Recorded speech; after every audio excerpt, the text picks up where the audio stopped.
অধিকাংশ মানুষই জানে না গরম তেলের ভিতর পেঁয়াজ দিয়ে পেঁয়াজটা একটু নাড়াচাড়া করে যখন পেঁয়াজটা সফট হয়ে আসবে তখন এর ভিতরে দিয়ে দিতে হবে আদা রসুন পেস্ট। আদা রসুনগুলো দিয়ে আরও কিছু সময় নাড়াচাড়া করে একসাথে মিশিয়ে নিয়ে ভাজা ভাজা করে নিতে হবে। তারপর দিয়ে দিতে হবে হলুদের গুঁড়া, মরিচের গুঁড়া, জিরার গুঁড়া, ধনিয়া গুঁড়া, গরম মশলার গুঁড়া, লবণ সবগুলো আবার একটু নাড়াচাড়া করে পেঁয়াজের ভিতরে মিশিয়ে নিতে হবে।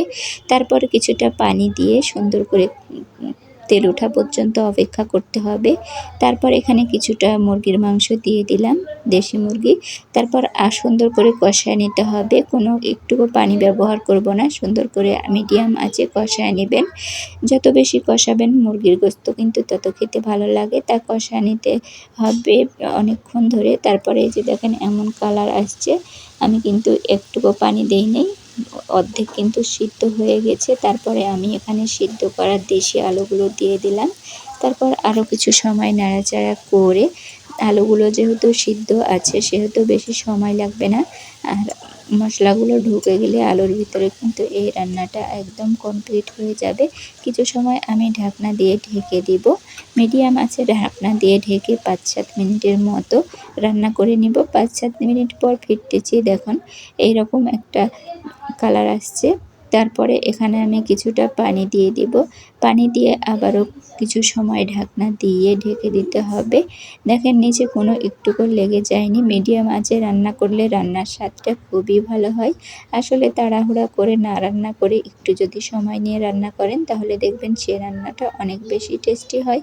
তো যাই হোক, এই যে দেখেন আমি নাড়াচাড়া আবারও করে নিলাম। আর আলুগুলো যেহেতু সিদ্ধ আছে তাই আলুগুলো সিদ্ধ হওয়ার জন্য আর কোনো প্যারা নাই। আর গোস্ত তো সিদ্ধ হয়ে গেছে, তাই যতটুকু ঝোল খেতে পছন্দ করবেন ঠিক ততটুকু পানি ব্যবহার করবেন।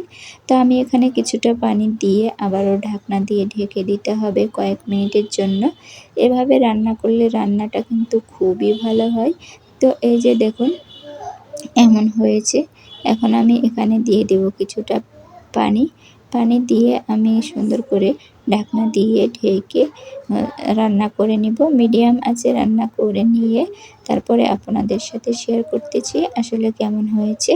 এই রান্নাটা কিন্তু খুবই টেস্ট হয়। তো যারা নতুন রান্না করতে পারেন না বা নতুন ভেজে থাকেন তাদের জন্য এই ভিডিওটা কিন্তু খুবই কাজে দিবে।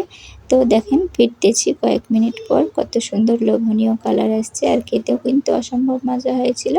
তো সবাই একবার হলেও এই রান্নাটা ট্রাই করবেন। ভালো থাকবেন, সুস্থ থাকবেন, আবার দেখা হবে নেক্সট রেসিপির সাথে। আল্লাহ হাফিজ।